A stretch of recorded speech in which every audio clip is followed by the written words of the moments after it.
Ahora cada vez que digo grabar en el Zoom, and then current and track si no hablo en inglés. Me van a preguntarle, igual, Profesor, ¿cómo dice? ¿Cómo dice, profesor? ¿Cómo dice? and track me dice. Así me dice, man. De verdad, ya cada vez que pongo pausa o stop, John Current and track.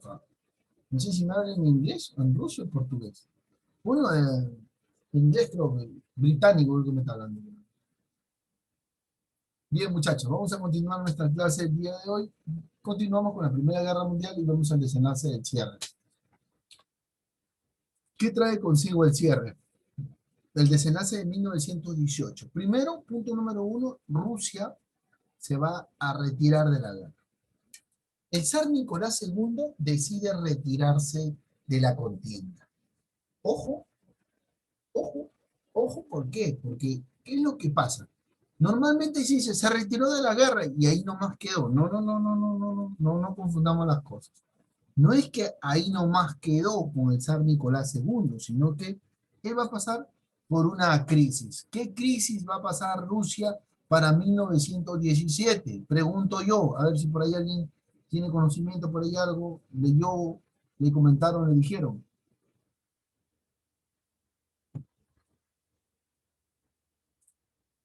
Va a vivir.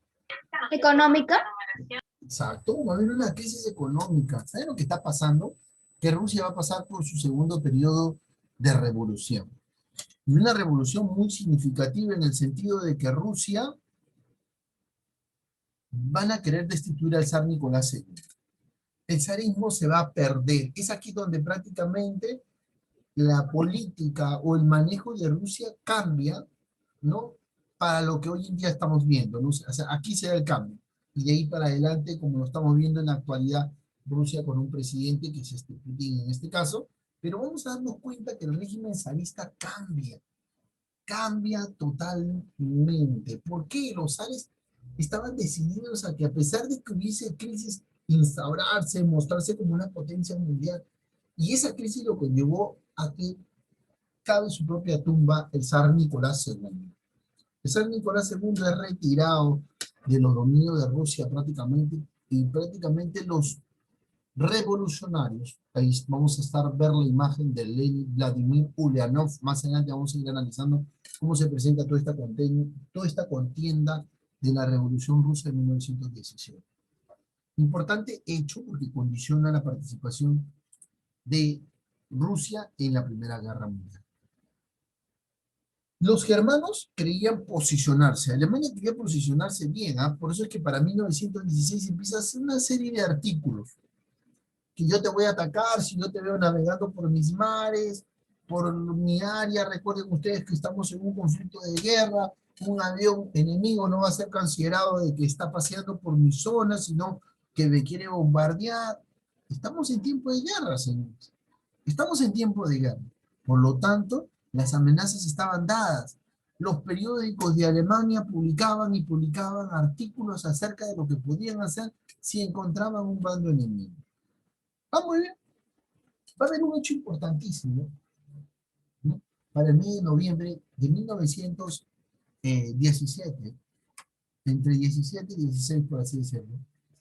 Recuerden ustedes que los alemanes ya están fabricando muchas armas. Una de esas fabricaciones va a ser la bomba química en este caso, ¿no? La bomba química a los alemanes. Pero ahí también van a construir los primeros, ¿qué cosa? Submarinos. Los primeros U-20 de la historia. Lógico. Submarinos van a cargar cierta cantidad de armas. Claro, los torpedos van a ser, pues, comparados a los de la actualidad, lógico, pues recién está empezando, esos torpedos van a ser de frente al atacar el barco. Va a haber un ataque que va a causar la muerte de 1.198-92 personas. Entre británicos, que es la mayor cantidad de personas, y estadounidenses. Esa acción, ese ataque que hace Alemania, va a ser el detonante para que Estados Unidos participe en la guerra. Estados Unidos no tenía problemas con nadie. Pase amor.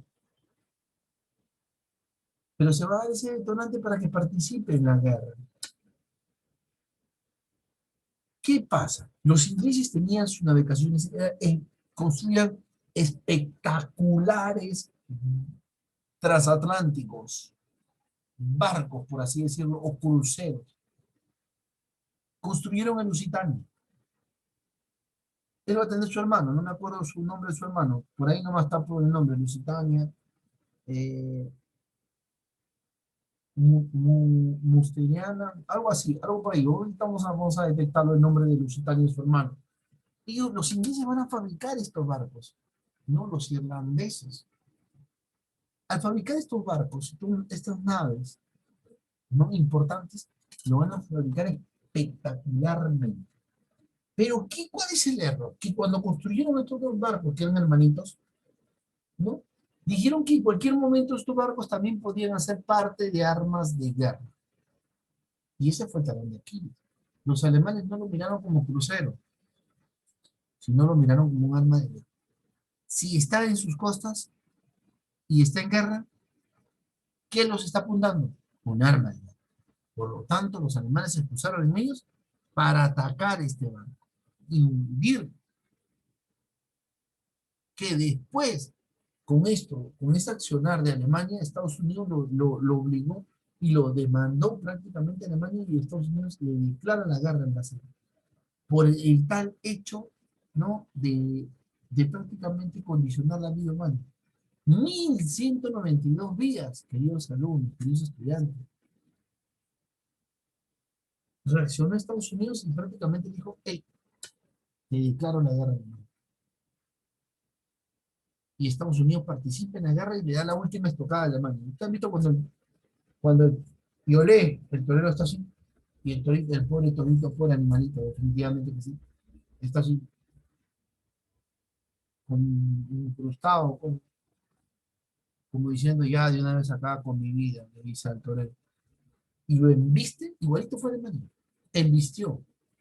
Pero así como embistió, también le dieron una última estocada. Lo que va a traer consigo para mí el fin de 1918, la pérdida de Alemania. Y para 1919, el reparto de los territorios de Alemania. Y las leyes que se van a aplicar a la Alemania que empezó la Primera Guerra Mundial. Aunque usted no lo crea. Vamos a ver ese video. Les voy a compartir un video de 8 minutos. Quiero que lo analicen bien, por favor. Preparen las palomitas de maíz para poder analizar cómo se presenta la contienda de este periodo de 1917 hasta 1919. El fin de la Primera Guerra Mundial.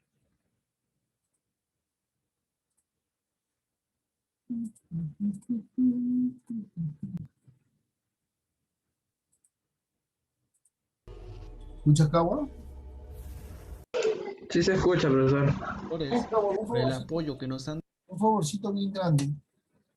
Me dicen, si es que no leen las letras que están subtituladas, ¿no?, que no lo pueden leer, me dicen, me escriben, por favor, y si en todo caso sí lo pueden leer, para yo, pues, dejar tal como está, o si no, reducir la imagen, ¿ya? Mejor reduzca, profesor. Mejor quítale el subtítulo. Listo, prestamos atención. dado el hundimiento de Lusitania. El Lusitania fue un transatlántico británico diseñado por Leonard Pesquet y se construyó en el astillero John Brown and Company de Clydebank, Escocia. Podía desarrollar una velocidad máxima de 26 nudos. El gobierno financió la construcción bajo la condición de que ambos barcos, el Lusitania y el Mauretania, serían reconvertidos en cruceros armados en caso de ser necesario. Fue nombrado en honor de la antigua provincia romana de Lusitania.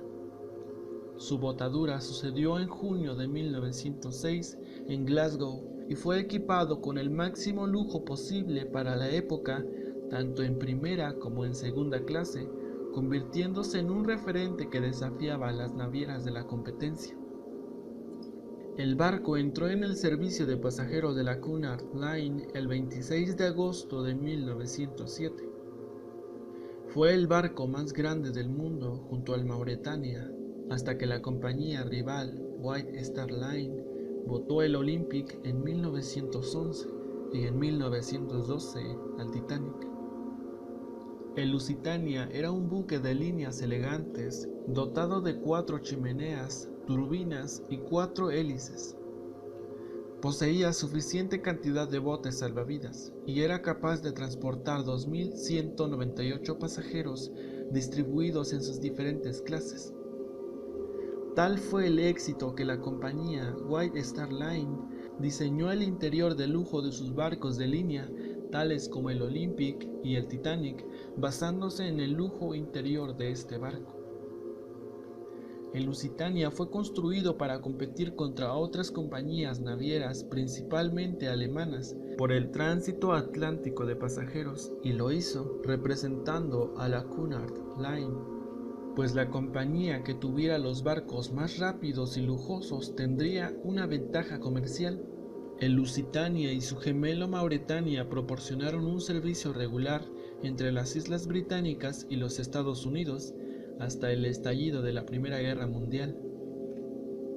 La junta directiva de Cunard decidió usar propulsión de turbinas Parsons, con las que mantuvieron el récord de velocidad durante 22 años, por ser propulsores menos ruidosos y con menos vibraciones que los motores de expansión anteriores.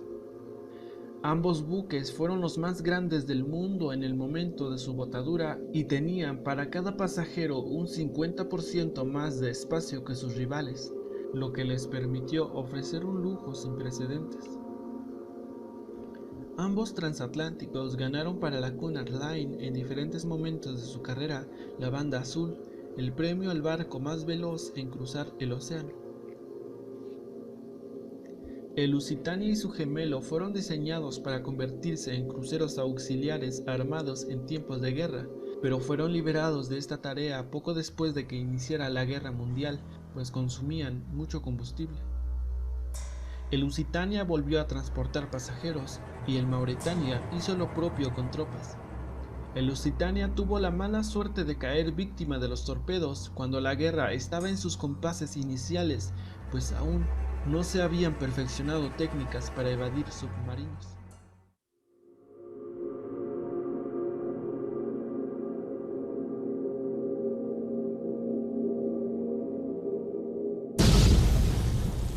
Los dos bandos del conflicto discutieron sobre si el transatlántico era un legítimo objetivo militar, pues además de pasajeros portaba numerosa munición y otros suministros de guerra. Asimismo, se han hecho varios intentos por averiguar cómo se hundió exactamente y la discusión sobre ello continúa en la actualidad. Hundimiento. El 7 de mayo de 1915, el Lusitania fue torpedeado a las 14 horas por el submarino alemán U-20 frente al viejo faro de Old Kinsale, frente a las costas irlandesas al mando del capitán Walter Schroeder. En solo unos minutos se había escorado 25 grados, haciendo que fuese difícil arriar los botes salvavidas. Después de la explosión del torpedo sobre el casco de la nave, se reportó una segunda explosión, la cual no se sabe su causa. El barco se hundió en solo 18 minutos y eso causó la muerte de 1.198 pasajeros, incluidos 100 niños, y solo sobrevivieron 761 personas de las 1.959 personas que iban a bordo.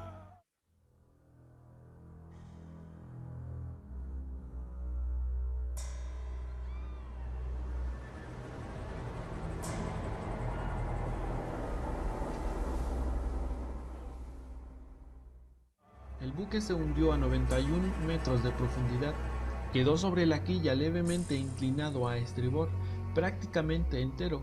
Ahí permaneció durante muchos años. Durante la baja marea, a los pescadores locales les era posible divisar las sombras de sus topes de mástiles. Como estaba a baja profundidad, las redes de los pescadores se enganchaban frecuentemente con el casco del barco.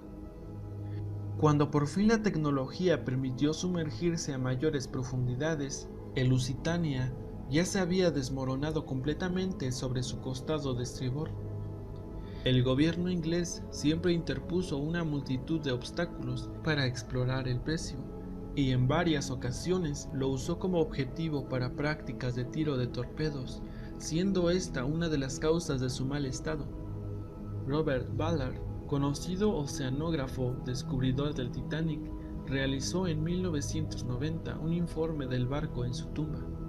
En ese reportaje se pudo ver que en 1970 se le extrajeron las hélices de bronce, además de sus anclas. Además del avanzado deterioro general, el pecio es un amasijo caótico de hierros arrumbados, donde solo la forma del casco es reconocible y este está semipartido en el centro. Se pudo observar también que el fondo de la proa casi no existe, habiendo evidencias de una gran explosión desde adentro hacia afuera. Los expertos señalan que es imposible que este daño haya sido causado por un torpedo alemán de esa época, tipo G de baja penetración. Hoy en día se puede ver al siniestrado barco consumiéndose rápidamente, producto de las agitadas y oxidantes aguas irlandesas, casi totalmente achaflanado sobre su costado de estribor. Sus chimeneas yacen derruidas en el fondo. Solo la proa, donde aún se puede leer Lusitania, permanece semierguida en un ángulo de 45 grados sobre los restos de su quilla, enfilada a Queenstown, el puerto a donde nunca llegó.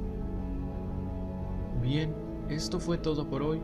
Los invitamos a compartir este video y a comentar, pues nos gustaría saber su opinión y por supuesto que nos sugieran algún tema que sea de su interés. Suscríbanse a este canal, pues estaremos tratando más temas inverosímiles que atraen y causan polémica.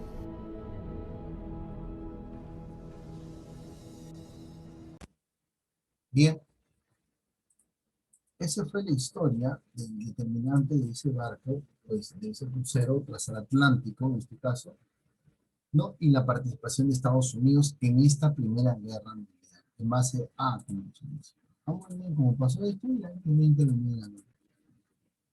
Y empieza el conflicto ya con Estados Unidos. Para 1918 prácticamente estamos viendo el fin de la Primera Guerra Mundial y lo que ha traído consigo, dando como consecuencias, ¿no? Como consecuencias en el espacio territorial. Se va a fragmentar más la Europa que hoy en día conocemos, se va a fragmentar y se vio fragmentado, ¿no? Se van a firmar tratados de paz para los vencedores en el periodo de 1919 a 1920. Se firman estos tratados y el principal de todos ellos va a ser el Tratado de Versalles. Tratado que no hay que confundirlo, siempre teniendo en cuenta, claro, el Tratado de Versalles de 1919 a 1920. En este caso.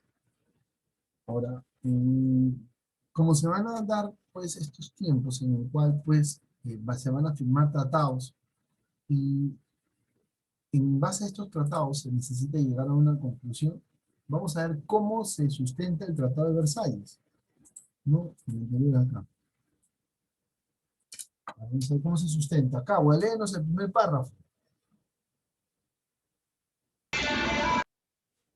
El Tratado de Paz se firmó finalmente el 28 de mayo de 1919 en Versalles, Versalles, pero dejando lugar a muchos resquemores y un problema serio en el corredor de Danzig, que daría lugar más tarde en la Segunda Guerra Mundial. Veo que esto muy bien, Cabo, gracias. A ver, con este primer tratado, 2 puntos. Se firma el 28 de mayo de 1919. 1918-1919, fin de la Primera Guerra Mundial. Este tratado, ¿qué quiere decir? Quiere decir de que Alemania, ¿no? Prácticamente es el derrotado, es el que perdió la Primera Guerra Mundial. Pero va a dejar un gran problema en el corredor de Danzig. ¿Dónde es el corredor de Danzig, profesor? No, tenemos que verlo acá. Acá está. Acá va a dejar serios problemas en el corredor de Danzig. Esos problemas van a traer consigo lo que se va a desatar en la Segunda Guerra Mundial. Entonces, vemos el Tratado de Versalles que va a ser muy favorable para los vencedores. A futuro es el causante de la Segunda Guerra Mundial. Pero, ¿qué más pasa con Alemania? Alemania entrega los territorios que tanto ambicionaba Francia, ¿se acuerda? Alsacia y Lorena. Francia obtiene estos países, estos territorios, ¿no? Y en el caso de de Bélgica, ¿no? Y Prusia, en la cual se van a repartir territorios que ya habían sido anteriormente de ellos, ¿no? Que es Eupen, Malamey en Bélgica, Poznania, ¿no? Y Prusia Occidental a Polonia. Miren, Prusia Occidental. Estamos viendo de que se está modelando el mapa de Europa, está cambiando. Y después de esta Primera Guerra Mundial el cambio es evidente. A esto se va a sumar que Alemania va a ser obligada a ¿qué cosa? A una serie de reparaciones que tiene que pagar por los 105 destrozos causados a los países ocupados y la atención de mutilación y huérfanos de guerra. Se va a convertir en un pago de 300.000 millones de francos. Ojo, importante que va a ser alianza porque prácticamente queda repartida a salir perdedora de la Primera Guerra Mundial. Ahora, esto va a estar muy bien, pero Alemania no reconoce su responsabilidad de guerra, por lo que, ¿no? Por lo que en este caso todos los daños que han tenido consigo va a tener que solventarlos, ¿no? Y esto generará después otro conflicto. Vamos a ver acá en el anterior. Y el último va a ser lo siguiente, que en base a que los países deben mantener un periodo de las Naciones Unidas. Y las Naciones Unidas se van a crear, ojo, en base a una necesidad.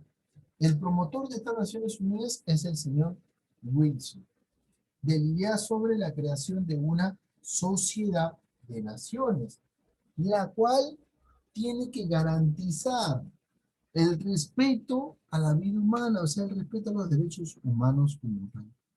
Es lo que quiere que se garantice. La nueva sociedad fija su sede en Ginebra. Cuando yo les pregunte dónde está la sede de las Naciones Unidas, Ginebra, Suiza. Sus principales miembros son permanentes y provienen de las grandes potencias. Ese es punto número uno, importante. Teniendo como objetivo, punto número dos, teniendo como objetivo esencial el mantenimiento de la paz para garantizar la protección de ¿qué? De los pequeños países, ¿no? Ante la amenaza de las invasiones de las grandes potencias. Eso va a ser muy importante.